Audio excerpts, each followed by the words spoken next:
Eu sou o Renato Anguinar, eu sou neurologista, professor livre-docente da Faculdade de Medicina da Universidade de São Paulo e professor pleno do programa em pós-graduação em neurologia da Faculdade de Medicina da Universidade de São Paulo. Eu vou passar para vocês os highlights agora sobre esclerose múltipla que ocorreram durante as apresentações do Congresso da Academia Americana de Neurologia no ano de 2021, super recente. É muito interessante que a abordagem acaba sendo, em esclerose múltipla, de maneira geral, muito focada ainda em buscas de novos medicamentos que possam aliviar as formas remitentes recorrentes e também as formas progressivas, primariamente progressivas e secundariamente progressivas. Porém, esse congresso trouxe o aprofundamento em algumas outras questões que nós vamos abordar durante esse vídeo. A primeira questão são medicamentos que estão aí ou já em uso ou prestes a serem lançados, novas moléculas, com estudos bastante interessantes para a forma remitente recorrente. Então, um deles é o Cladribine. O Cladribine ele mostrou resultados bastante interessantes no estudo Asclepios, tanto no Asclepios 1 como Asclepios 2, com melhora do EDSS, melhora na neuroimagem, né, naqueles pacientes que têm a forma remitente recorrente, mas que estão tendo ainda atividade, estão tendo surtos. E é muito bacana ver, né, que realmente esses resultados foram bastante consistentes. O outro estudo foi com outra substância, que é o Ofatumab. O Ofatumab é bastante a maneira, o modo de ação, ele vai agir bloqueando, ele vai deleta as células CD20 e os linfócitos B, proporcionando, né, teoricamente, uma melhora nos pacientes com esses quadros que não estão com a resposta plena, mesmo na forma remitente recorrente. É muito interessante eu ressaltar aqui que esse é um estudo ainda em fase 2, que vai começar a fase 3 agora, mas os estudos em fase 2 são bastante promissores. Uma outra coisa que obviamente foi abordada foi a questão das vacinas em relação aos pacientes que são imunossuprimidos por conta dos seus tratamentos com esclerose múltipla ou outras doenças imunomediadas e que precisam de imunossupressão.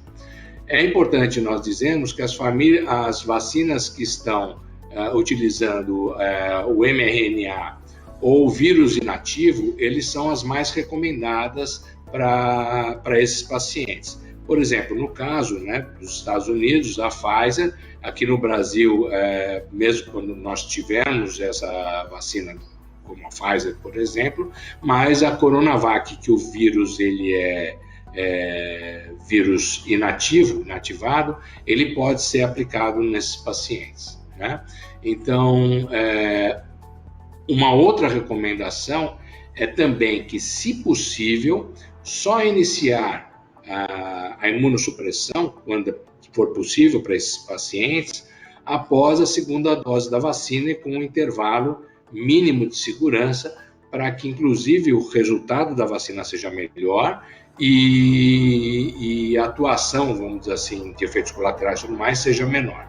Então, essas são as recomendações até esse momento em relação à vacina, né? Outra coisa que é importante nós abordarmos são os estudos que começam a surgir. Eles têm já desde 2017, por aí, que nós lemos a respeito e já falamos a respeito, que é sobre o estudo da dosagem de neurofilamentos leves.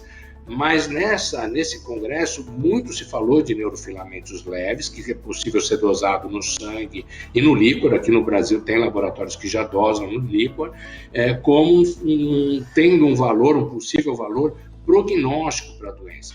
Um dos estudos muito bacanas que foi apresentado mostrava que num quadro de CIS, né, os níveis, né, desses neurofilamentos são semelhantes ao do grupo controle.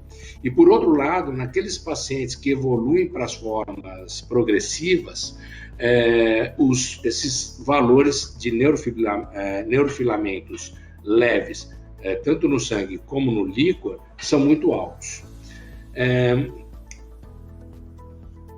Já que nós estamos falando das formas primariamente e secundariamente progressivas, um outro estudo, na verdade, mais do que um estudo, 2 medicamentos promissores para essa forma, que é a Brutinib e a Erotrubenib, né, que são estudos que estão em fase 2, né, mostram-se bastante promissores para essa forma, que é um desafio ainda para nós neurologistas, que são as formas progressivas, sejam ela primariamente progressiva ou secundariamente progressiva. Então, bastante, vamos dizer assim, promissor esses resultados que foram mostrados no Congresso. E, por último, eu gostaria de comentar um outro highlight, que é uma abordagem que muitas vezes nós vemos, mas nem sempre, e o Congresso dedicou um tempo razoável para discutir essa questão, que são os sintomas secundários da esclerose múltipla, como, por exemplo, obviamente, os quadros de ansiedade, depressão, espasticidade, como é a sexualidade em relação ao paciente com esclerose múltipla, cefaleias, né? Então, todo esse pacote foi discutido de maneira bastante ampla e aberta, né? Então, como médico, ele tem que ser proativo, ele tem que perguntar sobre a sexualidade do paciente. Muitas vezes nas consultas isso não é feito, e para poder orientar a melhor maneira desse paciente ter uma qualidade de vida melhor. Eu não vou me alongar muito em relação a o manejo, né, dessas sintomas secundários, porque nós aqui vamos ter uma apresentação, uma aula específica sobre isso na nossa plataforma. Então, eu estaria dando spoiler para vocês se eu começasse a falar, me alongar sobre esse tema. Então, como nós vimos, na esclerose múltipla, existem novos medicamentos bastante promissores para tentar o manejo terapêutico tanto das formas remitentes recorrentes como das formas primariamente ou secundariamente progressivas. Há também novos biomarcadores no sentido do prognóstico desse paciente, para o médico e para o paciente já se preparar o que vem pela frente, né? E também uma abordagem mais holística, mais plena do paciente como um todo. Eu espero que esses highlights tenham auxiliado você a poder procurar maiores informações sobre o que está acontecendo em relação à esclerose múltipla em termos de novidades e atualizações. Obrigado.